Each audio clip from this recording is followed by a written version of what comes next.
Welcome to the Key of Imagination. This week we're going to be taking a look at the Twilight Zone episode, Static.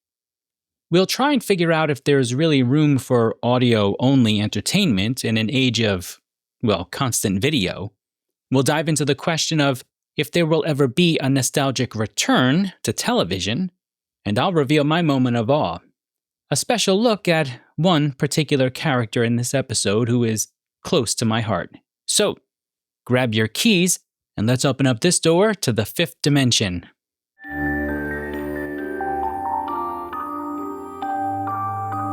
You unlock this door with the key of imagination. Ed Lindsay sits in a boarding house surrounded by a mixture of regret and a yearning for the days of yore. But when Ed decides to start listening to his old radio again, something strange happens. All of the old shows from when he was a younger man, they're all playing. Major Bose and Tommy Dorsey, just as clear as my voice right now. And suddenly, Ed's bitterness about the present begins to fade away, replaced by the sounds of better times.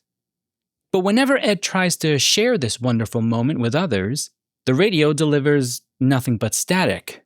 Each time, the same result. Only static whenever someone else is in the room. And so some of the other residents begin to get worried, especially Vinnie, a woman who at one point would have been called the apple of Ed's eye, now little more than the recipient of looks of scorn. Well, at least the radio still works when it's just Ed in the room, and so that's how it will have to be until Ed returns one day and finds that Vinnie and the professor have given away his radio to the junk dealers out of concern for his quickly deteriorating psyche. However, this simply will not do, and Ed is able to get his radio back. And when he's able to turn it on again, he's greeted by Tommy Dorsey's "I'm getting sentimental over you." And suddenly, we hear energetic, lovely steps running into the room. Why, it's Vinnie, young, pretty, and still in love with Ed. And how about our man Ed, strong, handsome, virile? Because of this magic radio, they seem to be getting another chance at a life together. Or are they? I guess we'll never know.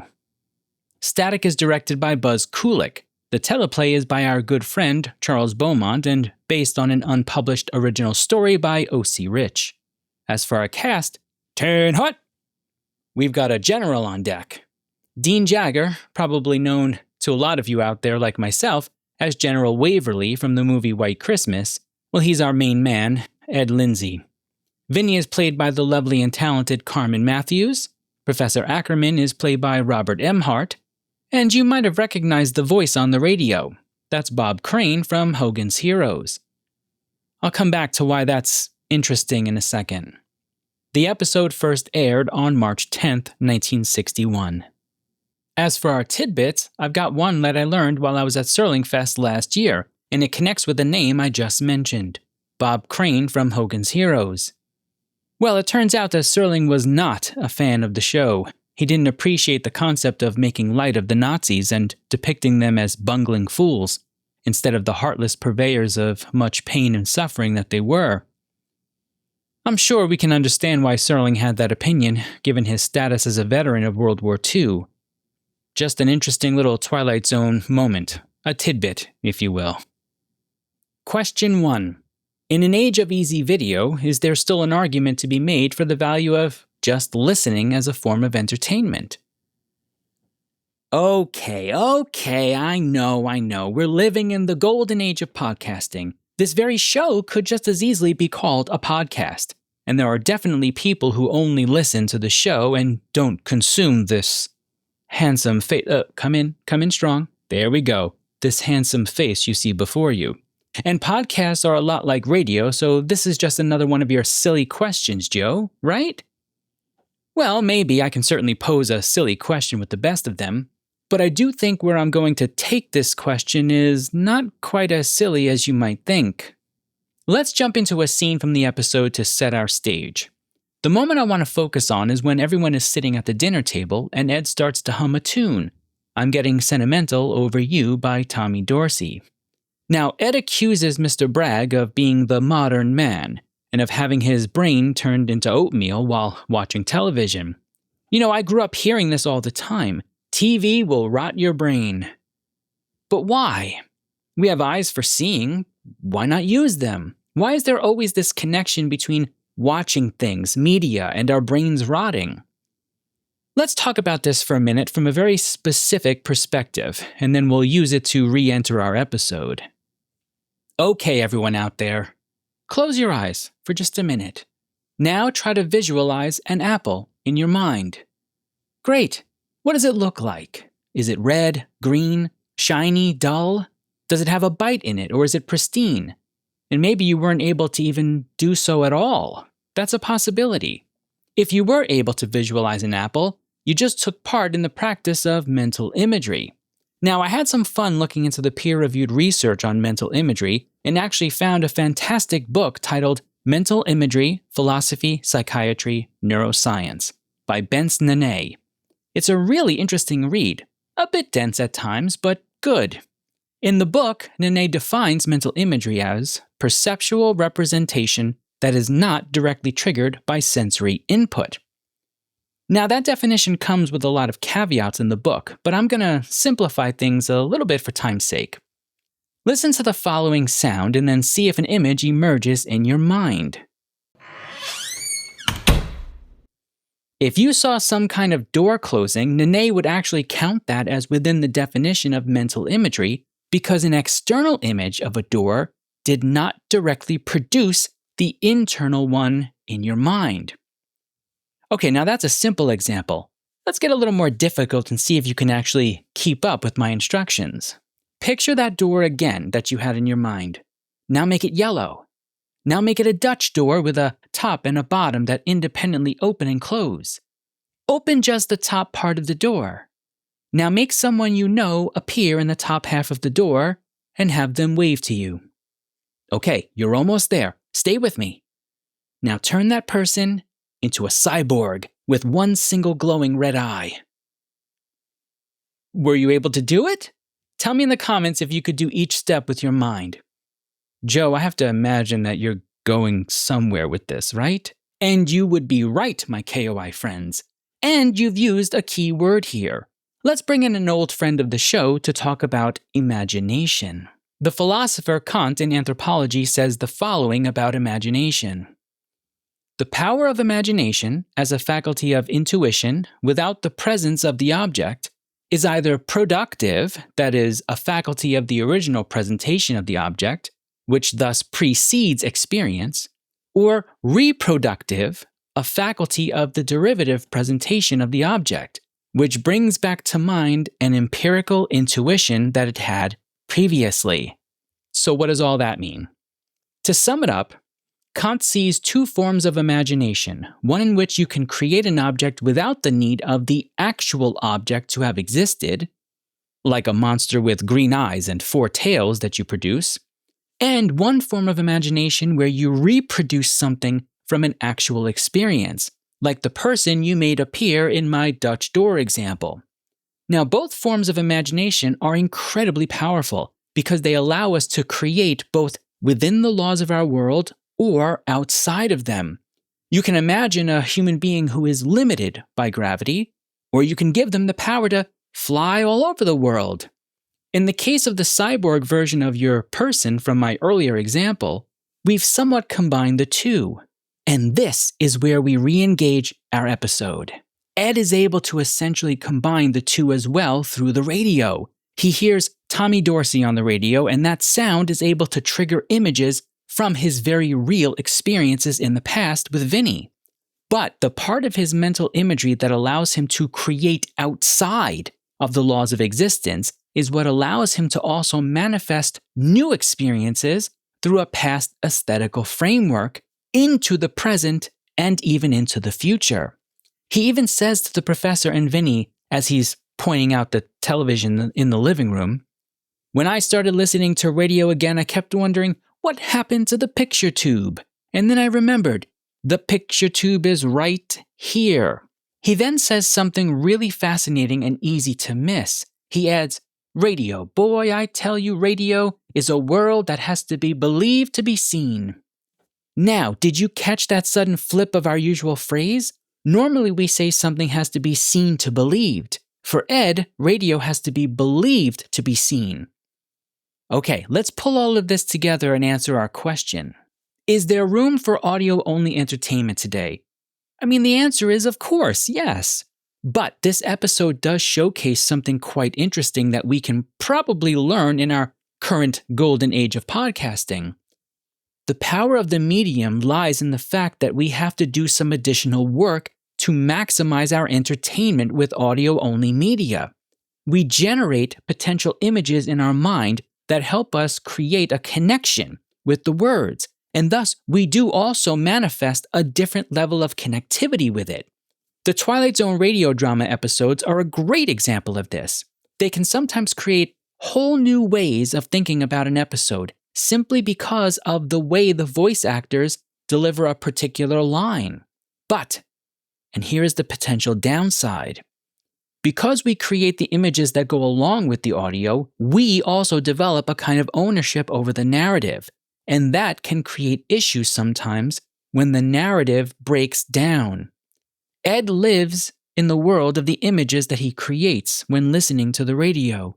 They're divorced from reality, but it is the reality that he wants to live in, which is why, little by little, he withdraws from not simply the world, but from the intake of additional pieces of information, of varying opinions, and finally of people. In this episode, we get a glimpse of a kind of cognitive dissonance, a running away from information that can potentially disrupt the story that Ed wishes to live in. Television, the visual element of it, would be too restrictive for Ed. It would break his ability to continue to manifest the scenes he wishes to see. And that, I do believe, is something that we struggle with today in the golden age of podcasting. We don't always realize that our senses, when taken on simply an individual account, can produce wildly different narrative experiences within our mind. And narrative cohesion, maintaining a story that we believe is essential for maximizing a meaningful existence, is incredibly strong within us. It's practically a survival mechanism. And so, we need to be careful when listening to narratives that we are not ignoring other pieces of information that can come from other sources or other senses. So, keep listening, keep being imaginative, but also keep one foot in reality at the same time, and let your other senses get as much information as they can as well. Question 2. Do you think it's possible that we will experience a nostalgic return for television? I mean in the non-recordable, in-the-moment sense of it. Gather round, friends. It's time for another story from Uncle Joey. You know, I'm old enough to remember when the majority of people still did not have easy access to recording devices in their homes for television shows. Yes, it wasn't long until we had VHS tapes that we could use to record broadcasts, and then TiVo came out of nowhere. Remember TiVo? I bring this up because I absolutely do remember the experience of seeing something in real time, and then it was pretty much gone, unless you were able to catch it on a rerun at some point or later on find it in a video rental store. In fact, I vividly remember watching a dinosaur documentary as a little boy that was hosted by none other than Christopher Reeve, as in Superman himself. It had claymation dinosaurs that were incredible. I was absolutely in heaven, but I only got to see it that one time, which made it a bona fide special experience that is logged in my memories forever. Now today, I can view just about anything I want, whenever I want, including that awesome dinosaur documentary. Yes, if you search Christopher Reeve dinosaur on YouTube, you're gonna find it. Oh, but wait, don't... Oh, I have to stop excitedly sending people away from the channel. You know what? No. Go check it out, okay? But do me a favor. Make sure you watch those awesome T-Rex scenes and then come back here and leave a comment for me to let me know what you think of it, okay? Oh, and the thumbs up and all those algorithmic gymnastics stuff, I guess. But go enjoy it and then come back here and finish the rest of the video. I'll still be here. Now, the upside today is that we could theoretically decide to all watch the last season of Stranger Things or a particularly good performance by a musician at the Grammys on our own time, and then we could always just plan a discussion together later on. In fact, this show somewhat relies on that ability to watch these Twilight Zone episodes when you can, and then use my show as just another way to think about them. But here's the question. Does it carry the same weight in terms of an experienced event when you do it that way? I don't know. And that sent me to the peer review files once again, where I learned a bit more about FOMO. And no, that's not a Pokemon, like I thought it was. It's an acronym for fear of missing out. And here is where things get interesting. I was able to find a peer-reviewed study that specifically looked at streaming habits in relation to FOMO, and here is one part of their discovery. One could then conclude that FOMO would be lessened in regard to serialized dramas, reality shows, and situation comedies, as there has never been a wider range of TV consumption possibilities. However, evidence suggests that the inverse may be occurring, as FOMO may be prompting people to consume TV at a rapid pace to stay part of a culturally relevant conversation. So what does that mean? Well, because we have access to so many more shows, movies, everything, the size of our cultural boundaries has grown so large that it's almost impossible to truly be completely in the know. And so, if you have a tendency to fear you're missing out on something culturally relevant, you're going to sit your butt down and watch every piece of culturally relevant show, movies, and TikToks that these platforms are willing to feed you. And so, as many of you probably intuited on your own, streaming has in some sense devalued, at least, or disrupted the notion of the collective cultural artifact that was once created by television schedules, because of the sheer number of items available. Now, there is one last really cool point in the study. But before we talk about it, I want to come back to our Twilight Zone episode to help us contextualize it a little bit better. There's no way around the following. Ed is the happiest version of himself when he listens to his radio, allowing it to take him away to the past. But there's more to it than just that. The last scene when Vinnie comes into Ed's room with this glowing face of joy, it's odd, it's dreamlike, it's seemingly detached from reality. And Ed's face is really interesting as well if you look at it. It's almost sorrowful, a kind of resigned joy. I don't know if that's the right word, but I think you know what I mean. There's something somewhat sad in it, and yet he is happy. So what's happened here? Ed is able to use the radio to create a cultural bubble, one that doesn't really care what you or I or anyone else thinks is culturally relevant. When Vinnie and the professor give away his radio to the junk dealer, Ed says to Vinnie, "I might have known, take away the one thing," and then he cuts himself off. Now, I'm sure we all had a similar thought here. He was going to say, the one thing that makes me happy, the one thing that allows me to live in this world of personal cultural relevancy, completely ignorant of what is happening outside of that. And you know what? I don't know about you, but there are definitely times when I'm introduced to a new show or music or something, and I kind of dismiss it. I don't hate it. I don't love it. I just feel like I have what I need at the moment in terms of my entertainment. I'm not accepting any new applications, but I'll keep yours on file should I start looking again. Now, coming back to the scene where Vinnie runs up to the room at the end, what does she say?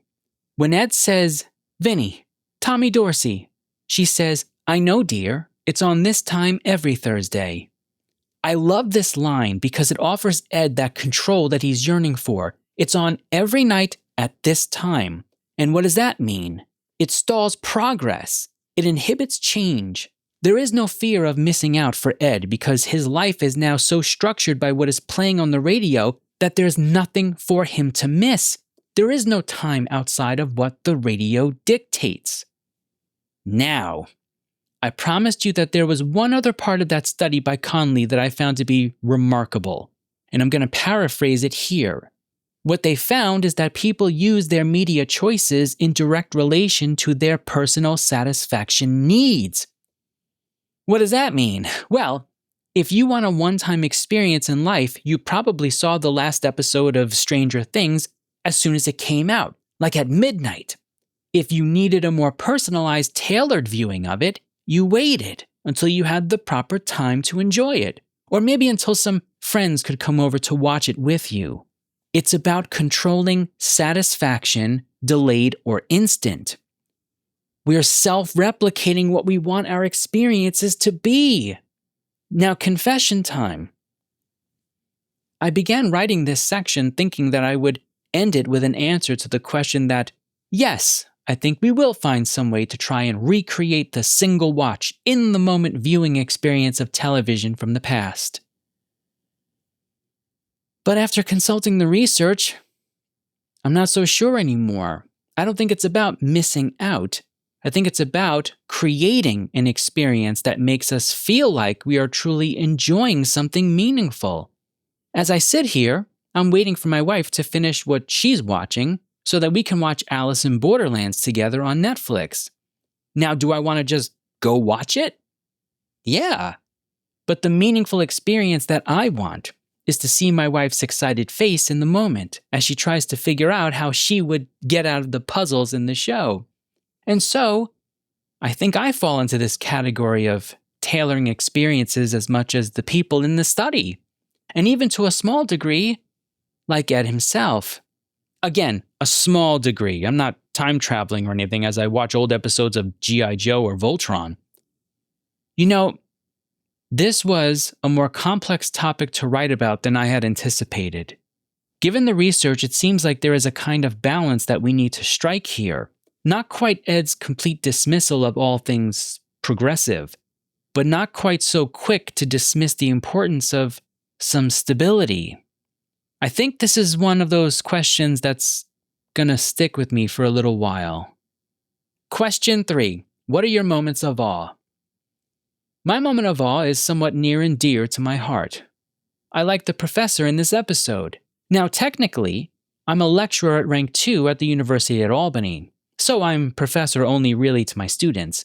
But what I love about the character in Static is his willingness to maintain a kind of neutral ground, his yearning to be a part of the wonder of others. When Vinnie asks the professor if it's so impossible that Ed heard the old broadcast, the professor says, "Impossible? Now that's a dangerous sort of a word to use nowadays, Vinnie. You know, we take things for granted today that we called impossible just a few years ago." This is a fantastic answer, but it's the kind of answer that people sometimes tend to think is soft or sidestepping the question. I would disagree. But then, when Vinnie asks him in the hall if the professor really thinks Ed heard those broadcasts, he responds, "Vinnie, I believe he thinks he did." Again, a wonderful answer because it allows for enough space that the person, in this case Ed, can maintain at least a sense of connection to reality. It's hopeful. The professor isn't saying that it did happen. He's saying Ed's senses might have created a kind of scenario that would lead him to believe that it happened. And that's an important nuance. You know, I haven't seen this episode in quite a while, actually, but the professor is one of my favorite non-lead characters for his humanity and approach to where knowledge and experience coincide. As for my rating, I actually like this one more than this KOI episode might have even led you to believe. I'm going to give this a middle upper tier rating. It's not upper tier for me, but I really do enjoy the acting, particularly Carmen Matthews' performance as Vinnie in the scene where she finally tells Ed what she thinks of him. It's just wonderfully done. Now, for those of you who have been keeping up with the KOI episodes, I've been talking about the taped ones specifically, and how I believe that one of them is actually aided a bit by the way the format looks. And yes, this is that one. I don't mind the look of this episode one bit. It looks like TV, like the old black and white TV that I had in my kitchen as a kid. And then, when it shifts at the end of the episode to Vinnie and Ed holding each other, it looks like an episode of I Love Lucy or something. It's quite beautiful. Next time, we'll be taking a look at the prime mover, and here are your questions to consider when watching the episode. Question 1. Is Serling right in his closing monologue? Is talent a curse when it possesses someone? Question 2. Do you think Ace would have eventually returned to his normal self anyway? And question 3. What are your moments of awe? We have another new member of the key KOI partner group, Fifth Dimension Pigman. Now, the name itself shows up in Chinese characters, but the translation that I got from Google is Fifth Dimension Pigman, and it has a picture of, well, as you see behind me, our Fifth Dimension Pigman. I appreciate the support, and I know the charities do as well. Thank you. As always, I have a couple of comments to highlight from the YouTube channel as well. D. Brooks 7190 on my Odyssey of Flight 33 episode had the following to say. My moment of awe was definitely coming to the realization that there is no ending to the story.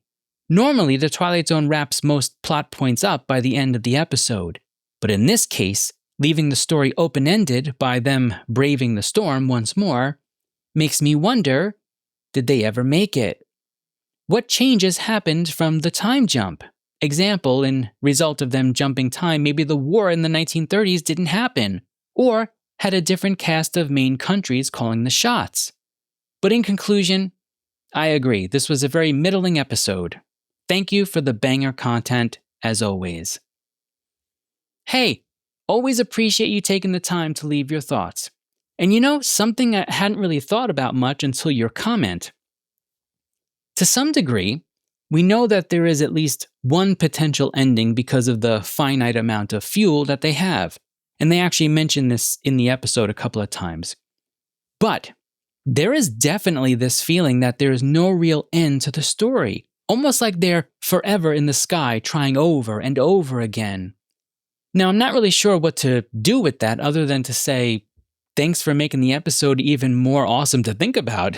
Now, on that same episode, It's a Jerry cartoon, for some reason, I have no idea why, commented on the fact that I said the plane was going, quote, ludicrous speed. What? I mean, that's a perfectly reasonable way to describe the increasing velocity of the plane, right? I mean, I would never drop a thinly veiled allusion to a Mel Brooks film that I still think holds up well today, and I'm looking forward to seeing what they do with the sequel. All I have to say is, It's a Jerry cartoon. May the Schwartz be with you. In fact, may the Schwartz be with all of you. Want to support the channel? Consider subscribing, liking, commenting, and sharing the show with a friend. You know, all of the usual algorithmic gymnastics that will help us expand our awesome community of Twilight Zone fans. Plus, you never know.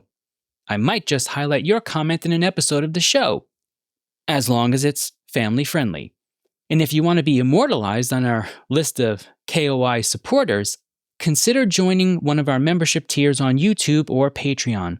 50% of all money taken through this channel, after the platform fees, is going to charity. 25% to the Rod Serling Memorial Foundation, and 25% to the Gary Sinise Foundation. For more information about me, my scholarship, and the show, head over to thekeyofImagination.com. That being said, even if you hated every minute of this, I'm still going to thank you for spending some time with me.